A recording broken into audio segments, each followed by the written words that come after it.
Yes, Hmm. recording is in progress. Hi, folks. We were gonna wear the same thing, but I declined to let that happen. That's a fashion faux pas, folks. My name is Jared Russo. I'm the host of this fine podcast, the Video Game Town Hall podcast, and just by listening, you are a member of the townspeople. You know, in the Simpsons bit where they're all sitting and yelling at Mayor Quimby. Um, Videogame.town is a really cool website that I created with my good friend, and today we have a guest who a lot of people when they do I'm so excited and our guest is amazing and I don't know if they're blowing smoke. But I wrote this intro and you let me know if I'm going to butcher it, including your name or what you've done or any of that. Just chime in if I'm wrong. Okay. My guest today is an expert in all things fiction, writing fiction, talking about fiction, analyzing fiction, specifically superhero fiction. I'm talking comic books, graphic novels, podcasts, like narrative podcasts, regular podcasts, panels at Comic Con, books. You have a new release, The House of Harkness graphic novel that looks very, very exciting. She is the author of Payal Mehta's Romance Revenge Plot. Did I get that right? So close. Biomanthas, romance revenge No, I plot. wasn't close at all. What are you talking about? Um, This person knows everything about the show Supernatural, which a good friend of mine loves, and I've not seen an episode of. We'll get into it later. Um, has probably a lot of takes on the Clone Saga. Again, we can get to that later. Um, you can see this person or hear this person, the Wheel of Time pod, the Desi Geek Girls pod. You have your own Wikipedia page, which is like, I don't know who made that. I don't know why someone blew up your spot being like, they might have been born in the 80s. Like, no. Um, has written for such outlets as Polygon. No, I'm not jealous. Um, the great, the amazing Preeti Chhibber. How are you doing? Hi, good. How are you? Uh, you also have a very fun Blue Sky handle. Yes, Run with Skizzers. Run with Skizzers. It's my AIM screen name. Nice. See, that's a good one. Everyone has embarrassing AIM screen names. That one's good. Thank you. Now, professional presence on the internet because I didn't know how important it was going to be when I signed up for it. Oh, dude, mine was so embarrassing. There was 2 weeks where someone in the third grade was into like ancient Egypt, and I was like, I'm gonna be into ancient Egypt, and I made the AOL username about like King Tut or something. That's amazing. And then like 2 weeks later, I was like, I hate Egypt. And then it was like I was my username. I was stuck with it, and I hated it. See, to be fair, this was my probably like fifth or sixth handle, like Okay. username. So I went through all of the embarrassing ones and the ones that like my first one ever, my brother set up the internet and he just made it my name, but he spelled my name wrong. So it was just, it So looked like like, I didn't know how to spell my name. so it's just like pretty, you know, Yeah, like it was Pretti. And I was like, why would you do this to me? Why? that's terrible. My brother's name is Ashton, and the high school he went to on all official documents kept calling him Ashto. Like they left off the N, and my family, that's we still laugh. We're like, That's that's the amazing. funniest shit we've ever heard. Ashto boy. We're like, hey, Ashto, and he's like, what the fuck? I hate you. Um, All right, we have a laundry list of pop cultural nerd ephemera to get into. Because this is a bit of a crazy year. This is sort of like a big make or break it year for the MCU, and there's a ton of things coming out. And I mean, there's always things coming out, but some years it seems like it's like more than others, where you're like, Hmm. whoa, like there's a Star Wars, there's a Toy Story, there's a Spider-Man, there's an Avengers. Um, th like 10 minutes ago, CD Projekt Red announced that there's like gonna be like a special live stream for The Witcher 3, and there's gonna be like new Wait, Witcher DLC. 3. What? What? Shut up. What? So there are rumors that there's like a new Sorry. DLC coming out.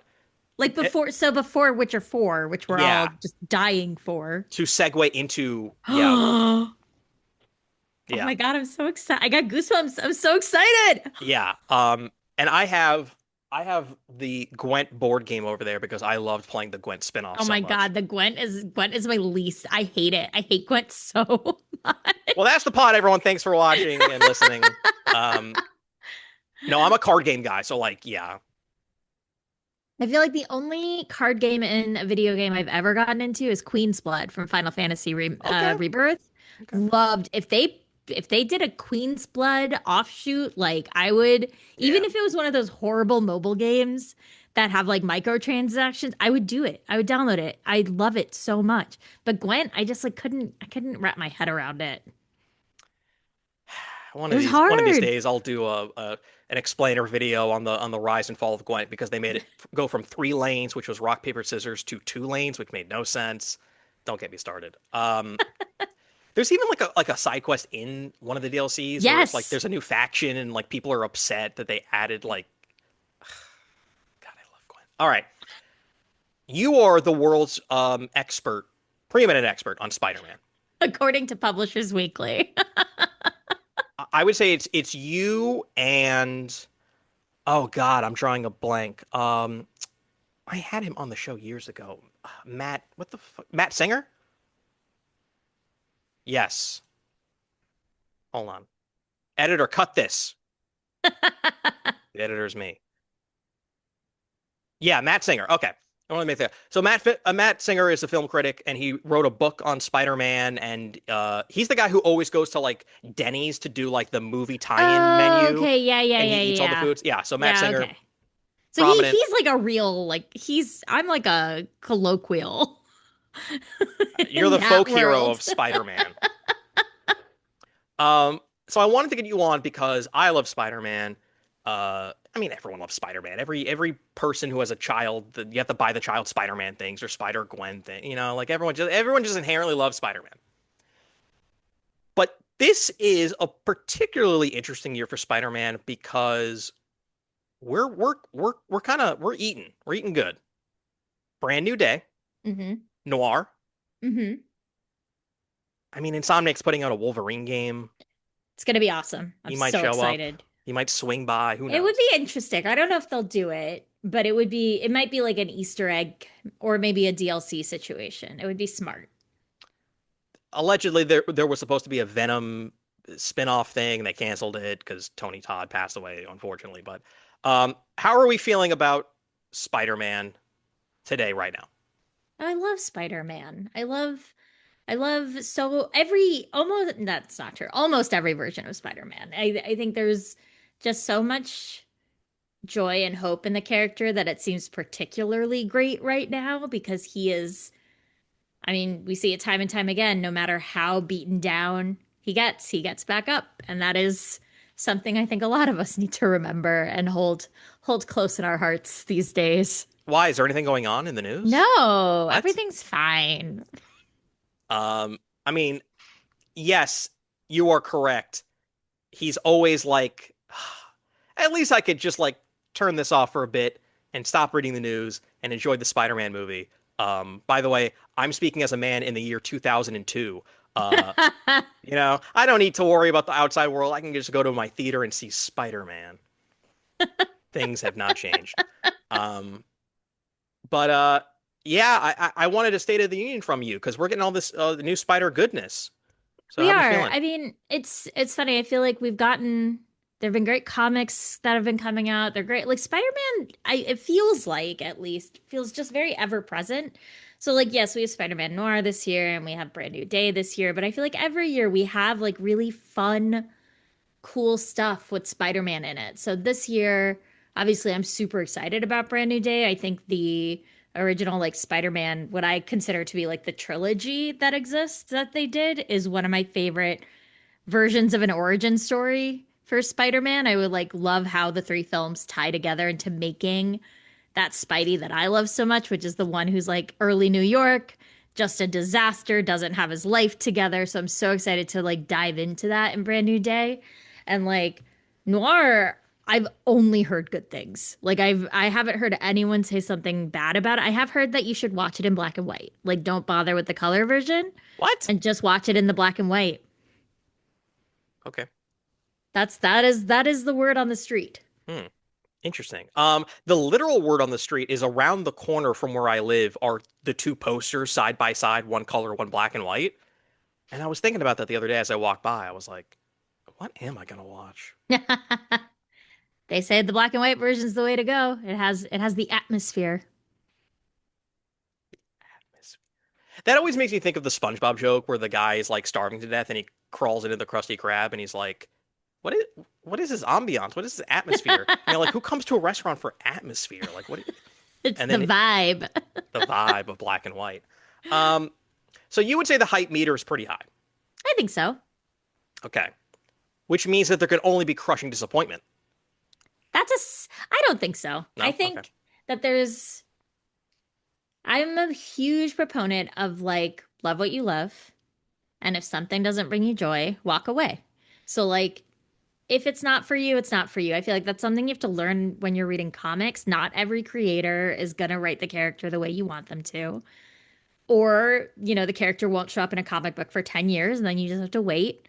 But, like, I don't know. Tying that much pain and anxiety up in a movie, I don't have the energy for it anymore. I'm like, it's gonna be a good time no matter what. So let's go. Well, from everything I read, either Star Wars is dead and buried or look at these puppets and there's no in between. That's because people want to get clicks on the internet. I do click on those things. You do click on those things. No, but like it just seems like the general discourse is there's a lot of not negativity, but a lot of like just sort of like I'm so sick and tired of these MCU movies, like they're not good anymore, and stop shoving it down my throats. And why did they CGI Daredevil out of that one shot where he's jumping in front of the hand, the ninjas? I think I feel like I've largely like kind of stepped away from discourse in the last few years. That's smart. I have conversations with my friends. I have conversations like this, person to person on podcasts. But in terms of like sort of the machine of the discourse on the internet is not something I find joy participating in because it flattens. It's what you said. It's like, no, everything's gonna suck, or this is the best thing I've ever seen in my life. Yeah, And there's no room for conversations. It's just people saying opinions at a stranger online. yeah, yeah. And I don't know They to what yell end. things. They Exactly. yeah. The hyperbole must work either way. It just seems like even from like well-respected people who I trust and the voices that I listen to, it just seems like there's a lot of fatigue because everyone sort of agreed that Endgame should have been the end. And even though there have been good things that have come out, it's been a deluge of TV shows that are very hit and miss. And some things you don't need to see stuff for, some things you need homework for. And it's just like, and now we're doing it all over again. It's another. It's yeah, I mean it's interesting because the first decade of the MCU is such an interesting experiment in bringing comics to screen, literally, right? Bringing events to the screen in a way that like comic book events have been happening for decades and decades and decades, where they're Yep. like, okay, now for a month or 2 months, every every run we have currently ongoing is gonna participate in this huge thing. But the thing with that is that you can keep reading. You don't have to read everything in a comic event. You can pick and choose where you dip in and where you dip out, and like Ed Notes will get you through it or like whatever it is. And I think the MCU is just in this interesting place where it's like they kind of, and I don't know anything obviously, but like you have to make a call of like how it works. And I think they are sort of doing it a little bit with these little gifty kind of moments they have, whether it's like Wonder Man, which it feels like was universally beloved, Yeah, or even that was like great. right? Or like Daredevil, the new ones that are coming out. There are these like things that exist within the construct of the MCU that are great. And then maybe that's what it is. It's picking and choosing. And I know they're like, oh, you have to do homework. Read a summary. Right?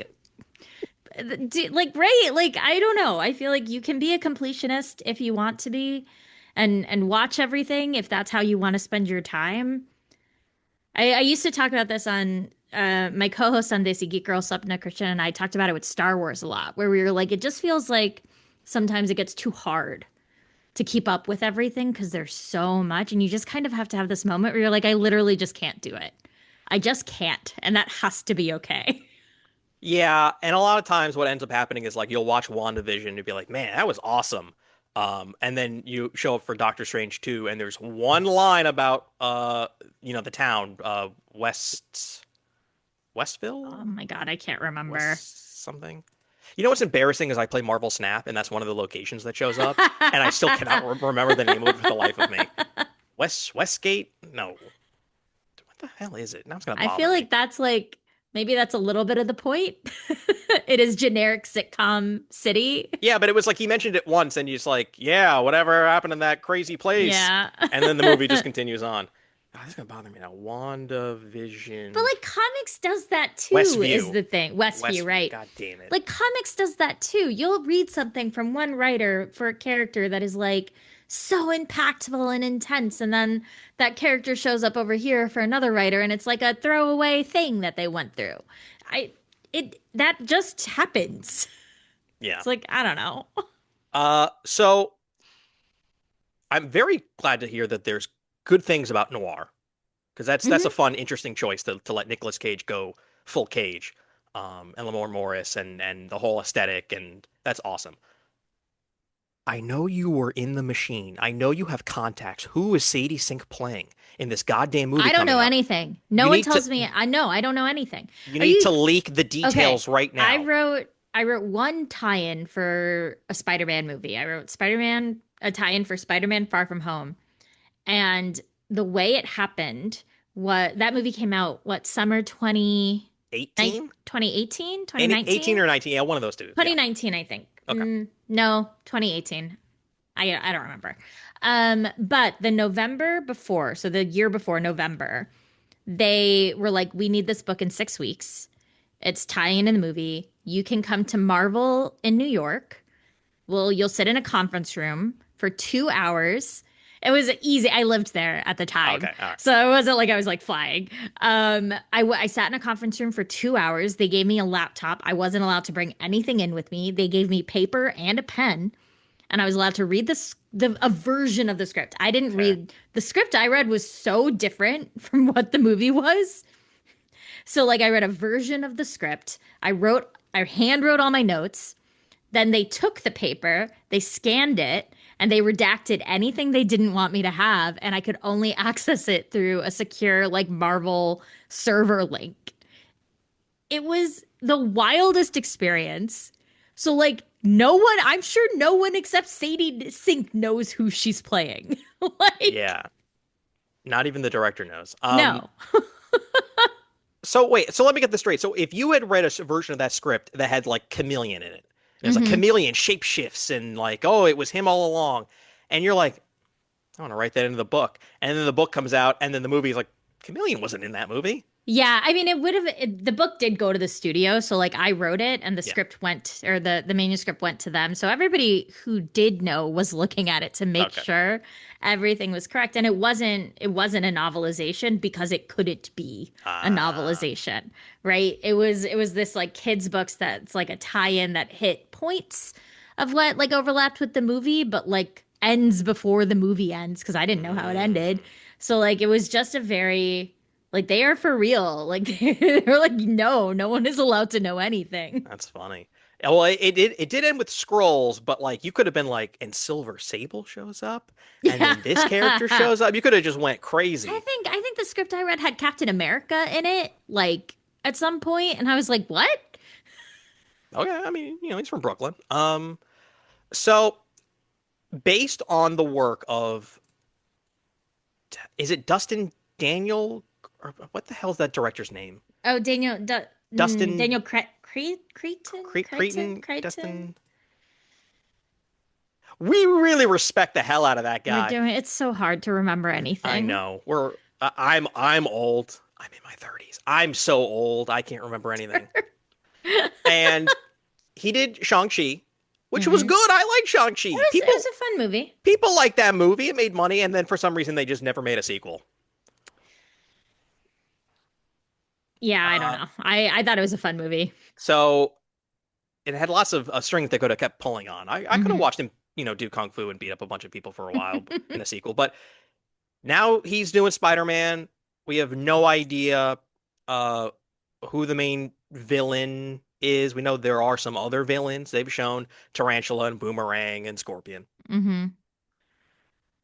I don't know how this works into the greater narrative. I don't know if this is more standalone. It's what people wanted, that Peter is poor. He's in the city.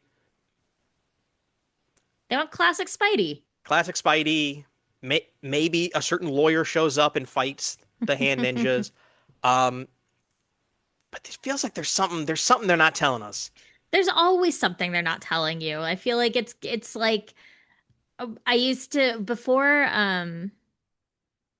No Way Home came out, Andrew Garfield going on his press Hey, tour for Tick Tick Boom. I was like, you hmm should get an Oscar for that press tour. You should get an Academy Award for sitting in those seats and lying to everybody that Yeah. you weren't in this movie. But no, it just doesn't even feel like what Sadie Sink's character is. It feels like on top of that, there's like also like a Oh, bunch for of stuff sure. going on where you're like, is he making deals with Mephisto? What is going on Oh my here? God. Can you imagine they finally bring Mephisto? I mean, he showed up in Ironheart, just bring him I back. know. Like, is he gonna like have like extra arms sticking out of his torso, like in the animated series from the '90s, where he becomes like Man Spider? That's what I think is coming. I fully believe they're gonna bring Man Spider out No, with the like, and I am they're going like body horror no, with Spider-Man. they're not gonna scare the children who are going to make up most of this I don't movie's know. box office. They're That not gonna part scare the kids. in No Way Home when he was it No Way Home? No, Far From Home. In Far From Home when he gets stuck in what Belgium, right? Yeah. In that Marvel Zombies little aside that he goes through when he's like hallucinating. Oh, that's That my was favorite part of the movie. I know, but it was terrifying. Oh, it's incredible. That It's was the so most cool. comic booky thing I've seen in one of these movies. Where like Mysterio is like projecting all around Yeah, him, yeah, and yeah, it's yeah, yeah. that manifestation of what was going on in his head reminded me of the stuff that Sam Raimi would do in the originals, where it was Hmm. like fun edit transitions and like Ang Lee's Hulk like doing like comic book panels. Like that was some of I was like, yeah, give me more of That was this. cool, but it was terrifying. No, it Like was that was awesome. scary when you're a kid. So like I think they can absolutely go full body horror in the new one. I don't know. I I want to be super stoked. I'm going to go in cautiously optimistic.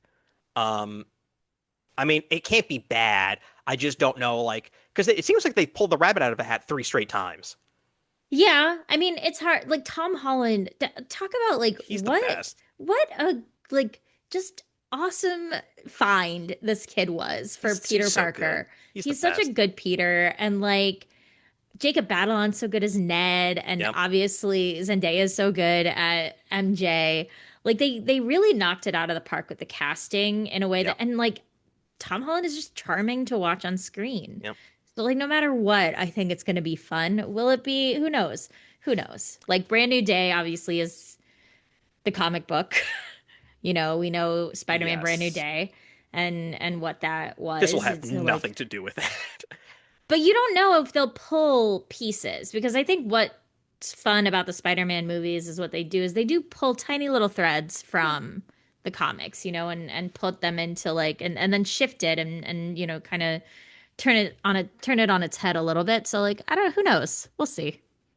Um, yeah, Tom Holland's incredible. He, for me, Tobey Maguire was a good Peter Parker, and Andrew Garfield was a good Spider-Man, but Yes. Tom Holland nails both. And Yes.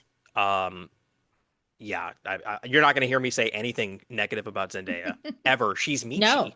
She's Zendaya incredible. Zendaya is Michi. Zendaya is Michi. She's Michi.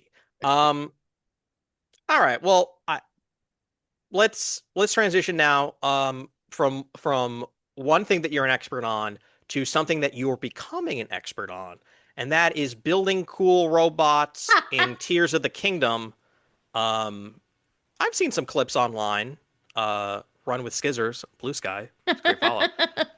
How are you enjoying your Tears of the Kingdom playthrough? So this is my replay. I played it when it came out in 2023. And I was like, I just feel like I got a Switch 2 recently. And so I did Breath of the Wild for whatever they updated it, the remaster, whatever they're calling it. I would say it's like not an upres. It's like a definitive edition. Let's just say that. Yeah. They like updated the graphics, right? That's and the like frame rate or something, whatever. It's like Yeah. not anything I understand. But I did Breath of the Wild, which I love. I've played that game now 3 or 4 times all the way through, and Oh, Tears of the Kingdom I've never done all like twice. So it's so funny because I was like, oh right, you have to get real used to dying. You die. I've died like 10 times already. Breath of the Wild, I think I died like twice the whole game. Like the whole game because I'm a very careful video game player. I'm a lot of like hillside, shoot arrows, throw bombs situation. stealth archer build, of course. Uh-huh. That's my jam. Tears of the Kingdom is like, no, you're gonna die all the time. Just constantly die. My map has so many little red X's on it because Link just Yeah. in hilarious, amazing ways just keeps dying. And it is a lot of like, okay, if I put this together like this, is it gonna work how I need it to work, or is he gonna explode? That's sort of where we are. Okay. Yeah. So the game on Switch 2 runs at a higher resolution and a much higher Hmm. frame rate, and they sort of like smoothed out some bugs. Um, it seems like a lot of the games that have those additions for Switch 2, or even ones that don't even have official patches, Pokemon runs way better now.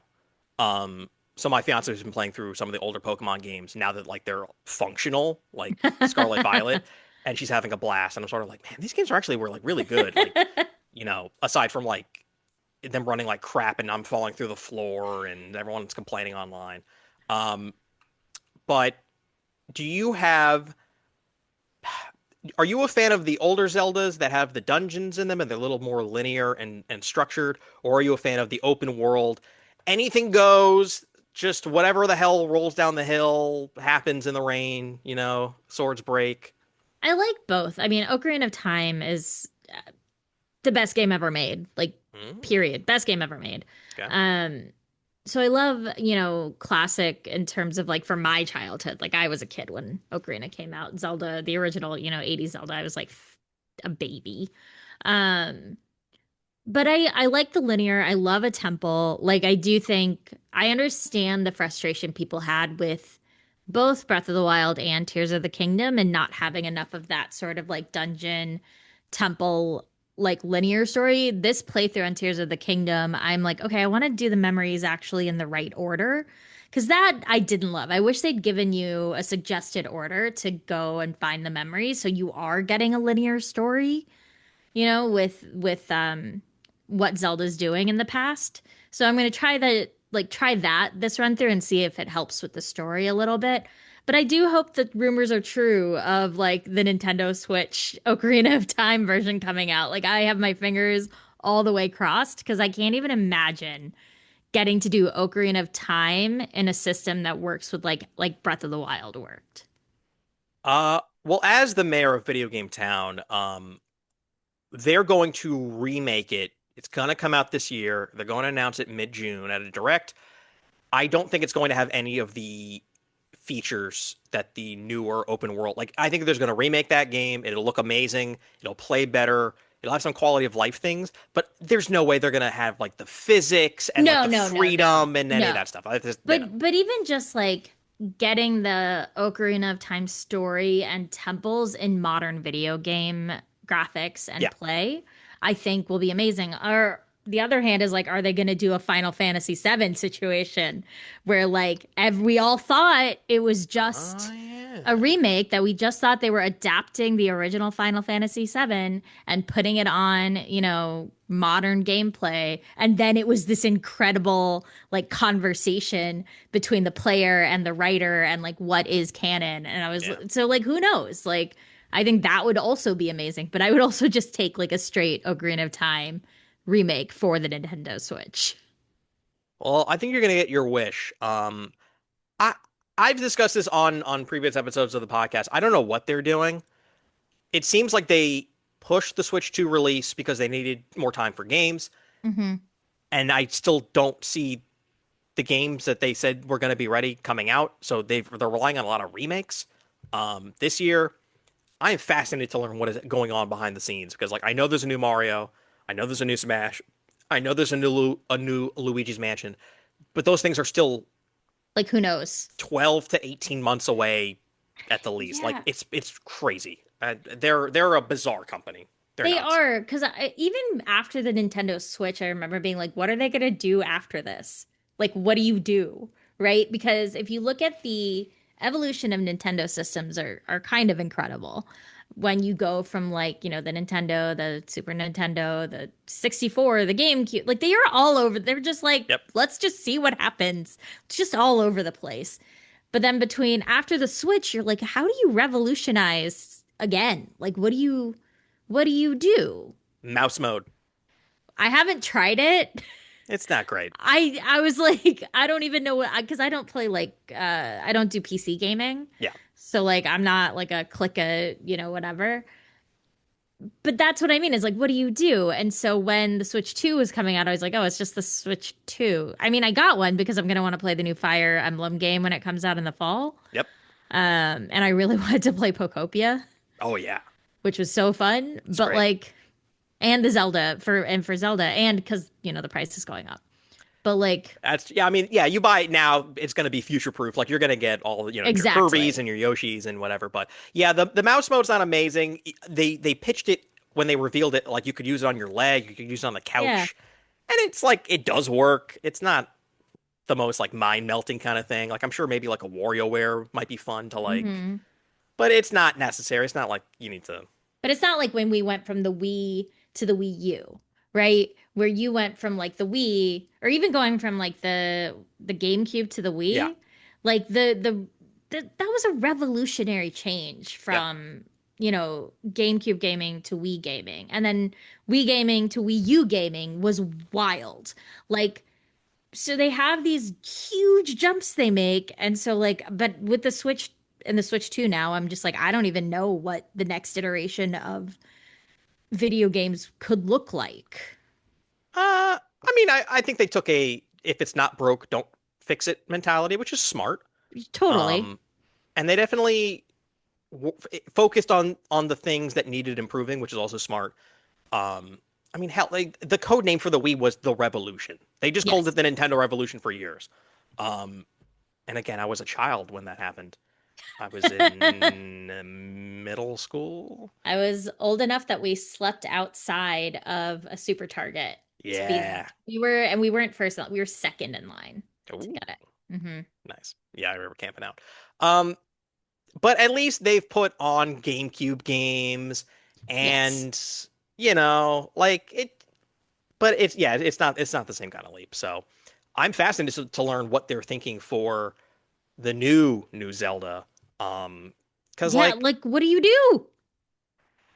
maybe it's more of a blending of open world and traditional dungeons. Maybe they try to take more elements from Dark Souls. They make it more of an RPG for the first time. Maybe there's co-op. Maybe you and a person a friend can play Are those as Princess Zelda. Hyrule Warrior are those games co-op, the Hyrule Warriors games? No, I don't think so. They're Like mostly just Dynasty Warrior knockoffs. right. But like good ones. But it's just you sort of spamming buttons and just beating people Yeah. up and numbers go up. And yeah. Mm. Um, they can go in a number of directions. But I mean, at the same time, like maybe they want to dip back into 3D or VR and try to. Yeah. Who knows? If anyone could come up with like affordable VR gaming for kids, I guess Nintendo could do it.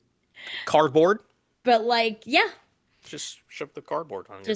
just a little bit of that, but like I don't know. I would love for them to kind of go back to the more dungeon oriented Zelda, honestly. Even though I think there's no, what's great about Tears of the Kingdom is there's literally no game like it. There are infinite iterations on how you can solve things in a way that is just fascinating to me. It was so much fun that everyone's mind melted at the same point because like when it came out, there were still a lot of secrets, and then people Hmm. were like, "There's a whole other map underneath the map, Yes. and it's different. It's not just another like." That was the most fun that people were all discovering that at the same time. They're like, It "What the was hell's really down here?" cool. But then Oh, it's they like, great. I feel like my biggest bone to pick with the game actually is that they didn't take advantage of the depths.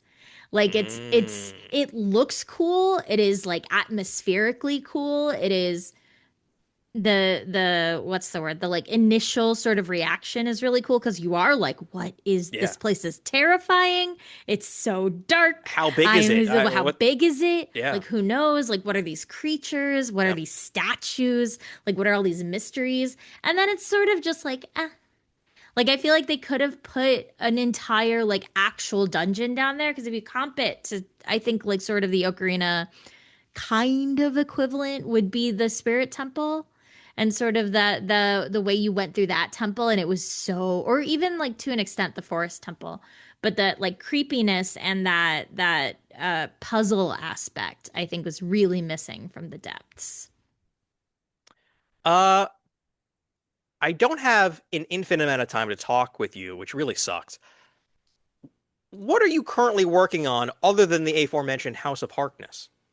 I have a when is this episode going up? This episode is going to be going up mid-June.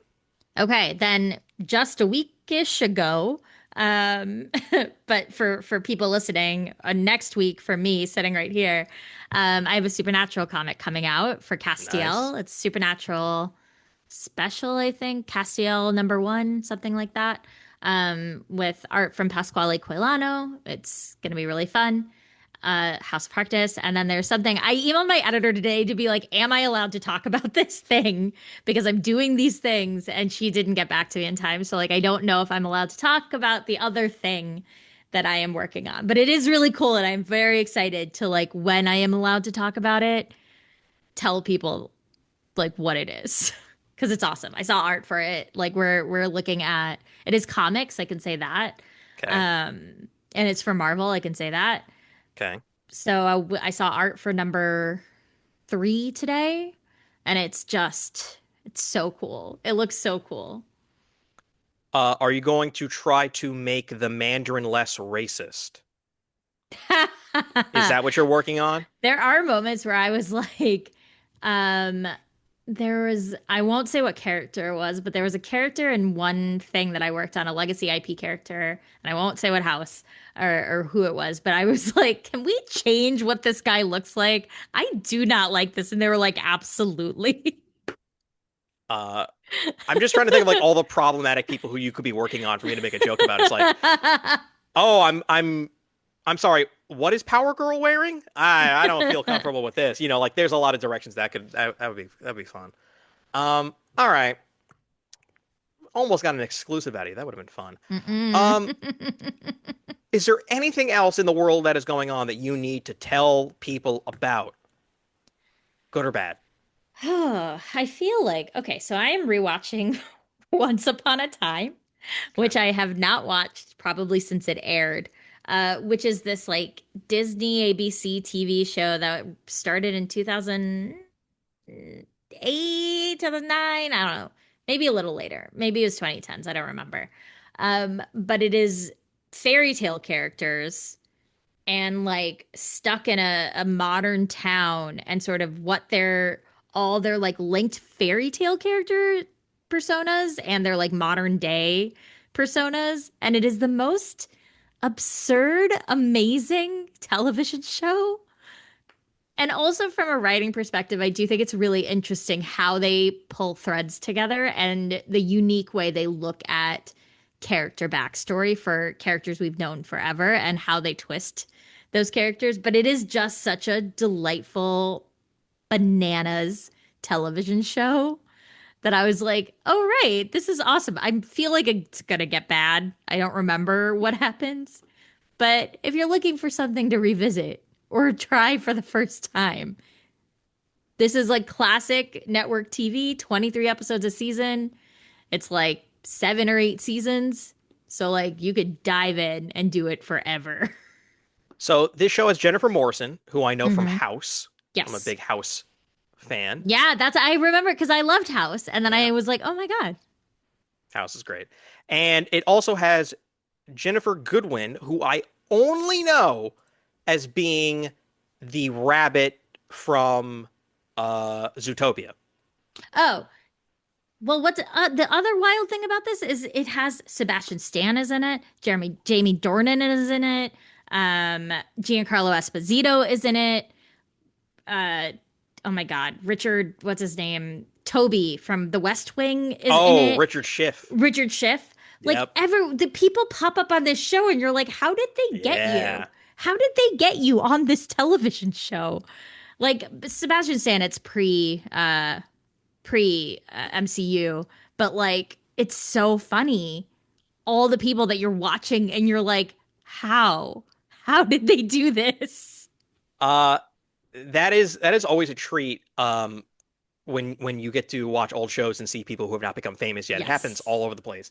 Um, I finished the new season of The Boys, and at various points, my fiance would walk by the TV and say, "Oh, that guy's from Gossip Girl," or "Oh, that Yeah. guy is from XYZ," and I'm like, "Do you know what they had this person do on this show?" Like, It's such a shame because obviously, I deeply love Supernatural, but like The Boys I watched Jensen's first season, the Soldier Boy season, and I was like, I don't think this is for me.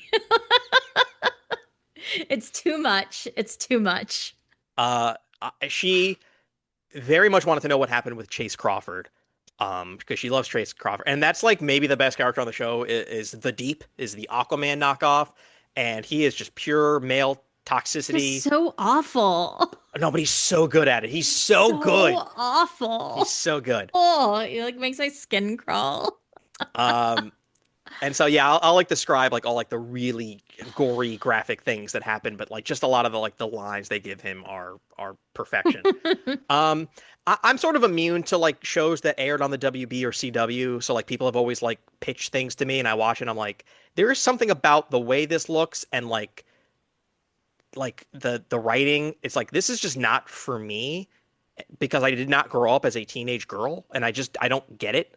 So like Veronica Mars and Supernatural and Buffy and there's like a ton of stuff where I'm like, I I, feel like those are different because when you say like I didn't grow up as a teenage girl, I feel like that's the like Dawson's Creek oh lane that with too, like yeah, Felicity and like yep, that, which Felicity though had amazing, amazing episodes. Like J.J. Abrams was involved yeah, with Felicity, but there is a or Gilmore Girls, that side that's of another things. one, yeah. But like Supernatural, Buffy,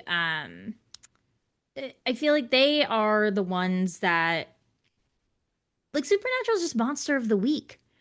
Like that's what it is when it starts. And Eric Kripke, had his whole like first 5 seasons that he did that he had his like plan, and then it went on for 10 more.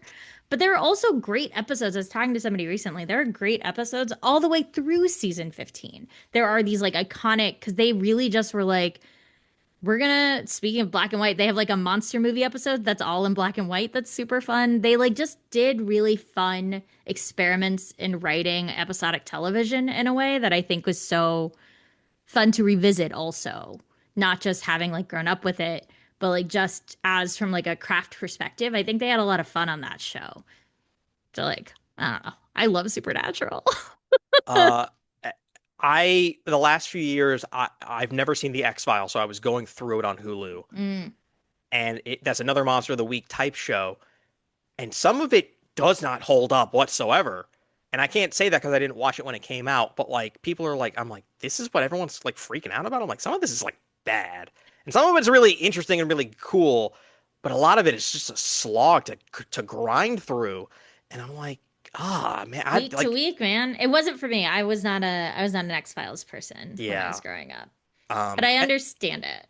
yeah, and there would be like guides online of like which episodes to watch and which to skip. And Yeah. even some of those I didn't even agree with. I'd be like, that was an amazing episode. Why are people telling me to skip that?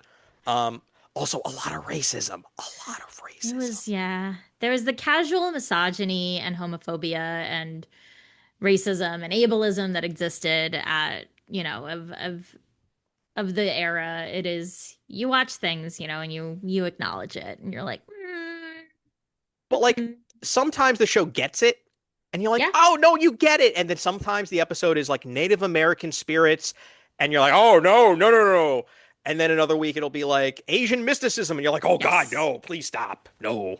Yeah, there was like a whole I don't know if you ever watched How I Met Your Mother.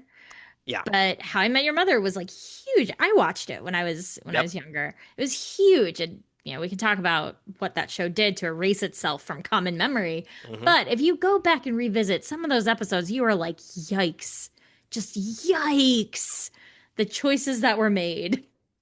Yeah. We all were like, yeah, that's just what they do in storytelling. That's just a part of it. Yeah, you watch old comedies, and every once in a while you'll hear a word that is not Yep. said nowadays, and you're like, oh, that's jarring. But that's the thing, right? Is like what's nice is that it is jarring because we have Yeah, ideally evolved past the need for like language like that because you are like, whoo, that hurts yeah. a little. Fun fact, I can't say in what direction or how close, but very close to where I live is the Canuck, the Canadian place from How I Met Your Mother, Oh, that's funny. and I walk by all the time, and I'm like, boy, what a bad end. Oh, what a I bad end. know. Talk about like not following through for the show that you wrote and not looking at the like writing as it was happening. Ugh, Like people, brutal. it's like if anyone has complaints about like how The Boys ended, it's like you don't understand what a bad finale was. No, How I Met Your Mother is like one of the worst Yeah, choices. I mean, they knew because they released the like alternative ending on the DVD set or whatever. Because everyone was like, "Why would you make me watch 8 seasons of a show yeah. and lie to me the whole time? What is wrong with you?" To sell you the DVD.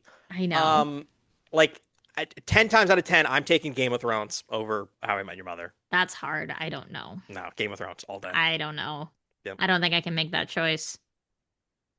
Uh, well, finally, to end this incredible conversation, I want to hit you with a quick lightning round. Okay. What is your favorite comic book of all time? Go. Oh my God, Miss Marvel Volume 1, No Normal. Wow, that was quick. It's so good. I do Okay. think it's like a perfect graphic novel, I will say. Hmm. Adrian Alphona, G. Willow Wilson, Sana Amanat. It's it's a perfect first volume. Um, I'm gonna go ahead and say the Hawkeye run from Matt Fraction Yeah, and uh, who is it? David David Aja? Aja. That So that to me good. was like So good. like when people describe like reading Watchmen for the first time and like a veil has been lifted over their face on like Yeah. what the medium can do. I'm like, oh my God. I feel like I that. Yeah. I need a shirt that Yes. says I heart Hawk Guy It's really, or it is. Pizza Dog or like and they Oh, just stole all that stuff for the TV series and I'm like, God, you should just adapted the fucking comic I book. know. It's It's so so good. good. And then if you do non-cape, just for fun, non-cape favorite comic, like tip of your tongue. I feel like Bone from Jeff Smith is a good one. Uh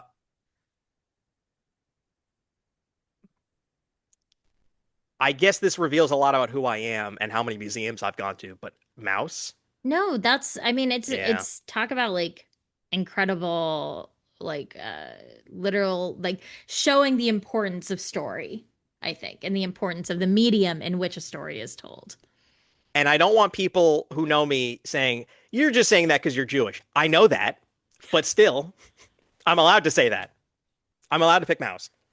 Yes. Um, but yeah, it's fun. Every time you get to the end of a, you're like, oh wow, and Frank, and you get to the end, you're like, they're selling Mouse in the gift shop because of course they are. But you know what? That's good. That's a good thing. But yeah, it is quite fun. I'm like, it's a little on the nose to be selling that in the Anne Frank People Museum. need this story. I know. Kids need the palatable way to learn about ethnic cleansing, which, boy, oh boy, it's a good thing that hasn't popped up at all in our Oh my real God. news reality of 2026. Oh my God. Listen, the Knicks are in the finals. I want to focus on good. I want to focus on good things. I want to focus on Spider-Man. I want to focus on Nicolas Cage. I want to focus on good stuff. Um, all right, lightning round. Uh, should Grogu have been named something better than Grogu or kept a secret and just been Baby Yoda? Because that honestly would have made way more money. I I love a Baby Yoda. Baby Like Yoda. Baby Yoda to me, or I used to call him like Yiddle Yaddle. Yiddle Oh, Yaddle. He was that's so good. cute because he toddled around. So Yiddle Yaddle toddling. That was my little guy. I can't get the Onion headline out of my head of Disney like loses $900 million because they didn't name the movie the Baby Yoda movie. I'm like, Grogu, who came up with that name? My mom also was like, ew. And she loves Baby Grogu. Yoda. Everyone loves Baby Yoda. Uh, lightning round. How good or bad do you think Robert Downey Jr.'s Victor Von Doom is going to be? Because he looks like Tony Stark. He's not going to sound like Tony Stark, and he's not Romani. And I don't know what kind of scar, if it's small or big. You can go either way. He's Doctor Doom's my favorite character, and I'm so worried that I don't know what they're doing. I don't know what they're doing. I have no idea. I don't know what to think. I don't know. I don't know. Part of me is like, I think about like Doctor Who when they would like cast someone in like a random role and then bring them back for a much bigger role. Yeah, And I'm like, all right, whatever. I literally have no idea. I have no, I have no nothing. but this is Academy Award winner Robert Downey Jr. This isn't just some random guy who they're bringing Any back for a person. larger role. I don't know. I mean, it's they know how to do spectacle, and Robert Downey Jr. is Robert Downey Jr. I love like Chaplin is actually one of my favorite movies. That's incredible. Weirdly enough, I love that. I've seen it I own it on DVD. I've seen it a billion That's times. great. He is, and I've like Robert Downey Jr. is an amazing actor. Yeah. Who knows? Who knows what they're gonna do with Doom? I'm sure they'll give him lots of fun stuff to do. I'm sure that he'll get to like capital A act or maybe ham it up or do something weird and interesting for the money. Um, but have you read like the summary of what the trailer was showing off? I think it's CinemaCon. No. So you have no I'm idea. I'm no. Yeah, I try to like kind of stay out of it now, Okay. especially because obviously like I do a lot of Marvel work. So I kind of am just like, I'll see it. I'll decide what I think about it, but I kind of like I'll have fun when the trailer drops online and Yeah. talking about it and stuff like that, but I don't do the whole like every second I did that for Wheel of Time because I'm like that was something I was waiting for like 20 years. But mostly for like comic book stuff now, I like just I'm like I'll see it and I know I'll Yeah. probably have a good time when I'm watching it. That's smart not to bite the hand. But also it is real degenerate behavior for me to just be like, okay, live, describe what images you're seeing in this dark private theater at CinemaCon because I need to know. Um, I will say there are a couple of beats of like things that visually happen that I'm like, I've already seen that. I've already seen someone catch a Thor hammer and break it. Like I've already seen like what? How are you back from the like? There were a couple of things I'm like, they've already It's done this. comics.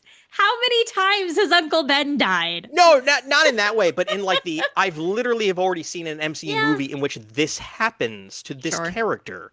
Like you couldn't think of anything new. Like I was like kind of skeptical, but then it was like this character fought this character, and I was like, oh my God, I never thought about that character fighting that character before. See? You know? Um, I was like Shang-Chi and Gambit, and I was like, what the fuck? What is going on? What? God, I love Gambit. I love Gambit. I weep for Taylor, what's his last name? Taylor Kitsch's Gambit. That movie, Really? I thought that he could have been so great. I know that movie is so terrible. It really Like is. I understand that, but I love Taylor Kitsch and I thought he was good as Gambit with the material he was given. Interesting. Okay. All right. Final lightning round. Am I insane for thinking that Iron Man 2 is my favorite MCU movie of all time? Ah, that is a to each their own. I If that's love what you love, I'm that's not what saying you it's the love. best. It's not the best. No, if that brings you the most excitement and joy as you're watching it, It is then my it's favorite. valid. It's a total shit show. It is hilarious. I can't believe they made it. And a lot of that movie makes me laugh. And I love Iron Man 2 because it is so flawed. Um, It was just like I remember seeing the first Iron Man in the theater and yep. I was like this is incredible. Yeah. Like I think I saw it 3 times in the theater. And I was like this is what I want comic book movies to be. Yeah. Like this is what I want from a comic book movie. And I think they just And Iron Man 2 was not that. they had a lot they you know what? It's hard to sophomore movies are hard, man. Sequels are hard. Like a lot of that movie is like, I would make this kind of thing with my friends. Like, there's no way they just let these guys just like improv their way through a sequel. Um, but you know what? Or A like good, you made $1 billion and that was pre-Disney buying it, right? Because Disney bought yeah, the MCU in 2012, yeah, right? yeah. There's a book by this guy, Sean Ho, and it's called the Marvel Untold Story, the Untold Story of Marvel Comics, I think. Is that the Joanna Robinson book, or is that a different book? No, no, this is by a man named Sean Ho, and it is like Okay. an academic look at Hmm. it is, I should say, an historical narrative about the history of Marvel Comics. It is an amazing book because you read it and you're like, no one knew what they were doing at any point, at any No. time during the history of this company. Yep. They're like, 18-year-old, you're the editor in chief now. Like it is wild the decisions that were made. And when you look at the choices they made through that lens, it is fascinating to see what they've done. So like highly, highly recommend it to anyone who even has the like slightest interest in Marvel and like why they make the choices they make or like how the company exists the way it does. Highly recommend picking it up. Yeah, I do love a late night. I'm trying to fall asleep, and I'll need a video essay, and it's like Marvel went bankrupt in '96. I'm like, perfect. Put it on. Yeah, I'll watch multiple it. times. I love it, and then eventually I'll fall Stanley was asleep. like, "Yeah, you can have these characters for Yep. $3,000." You're Yep. like, "How did you run this company?" It's It's amazing. awesome. I very fond childhood memory is going to Pizza Hut and getting the pilot of the X-Men animated series on Oh VHS, yeah. and there was the Stan Lee interview with I think like Claremont and Lee and a bunch of other people at the beginning. And then seeing Rogue shop at the mall with Storm, there was an awakening inside of me, and I was like, "Oh, Rogue. Oh, interesting. Huh. Um, boy, good times. Let's hope the X-Men, when they come back from the guy who did Thunderbolts, is good. And maybe Sadie Sink is Jean Grey. All right. Uh, where can we find your internet on the work? Because you're doing so much stuff. Where can people follow all of it? You can find it on my website, which I is a little behind, but preetichhibber.com or on social, honestly, like Blue Sky and Instagram is where I mostly post and Tumblr, post updates. So it's Run with Skizzers, Skizzers, but I have the Supernatural book coming out or will have just come out. And then House of Harkness is out on July 7th, I think. I think July 7th, and it's sort of like a magical girl AU with Wanda Maximoff and Agatha Harkness. It's really fun. Um like what else? And then there are a few secret projects that will hopefully be announced soon that I'm very excited to share when I am allowed to share. Uh, does anyone in House of Harkness sing a fun song about it was somebody all along? Was there any singing? No. No. Mm-mm. So no It's one sings it very was Agatha different. all along? You know what's funny is like when we were trying to figure out a name for House of Harkness, because I wrote this was originally on the Infinity, on Marvel Infinity, and then we adapted it for print. We were back and forth on names a bunch, and they were like, "We're just gonna call it House of Harkness." And I was like, "What about the TV show?" Because I didn't know that they were gonna change the name of the TV show, and they're like, "It's fine, it's fine." I was like, "All right." They changed it several times, didn't they? Mm-hmm. But No. I was like, "Why are we calling it the same thing as the TV show? They are wildly different." I mean, But I that could have was been wrong. good for sales, but also nobody knows anything if they're just no one knows what they're doing. No. Kang's the big new thing, everyone. No, he's not. Never mind. Unbelievable. Thank you so much for joining us. I don't want to take up any more of your time. This has been an absolute pleasure and a delight. Now I understand why all the people on YouTube, when they're introing you, they're like, "It is such an honor because you're awesome." Thank you so much. Thank you. I will like geek talk all of the time. Every time someone's like, "Do you want to talk about this?" I'm like, "I do. I do want to come on your show and talk about the things I love." Most excellent. All right. Well, thank you for watching and or listening. There are going to be a whole bunch of awesome guests coming up on Video Game Town. And we hope that you will be back in the future. We can talk about Brand New Day if someone hasn't already gotten you scheduled down for. Can you believe it was Mephisto all along? I'm so upset.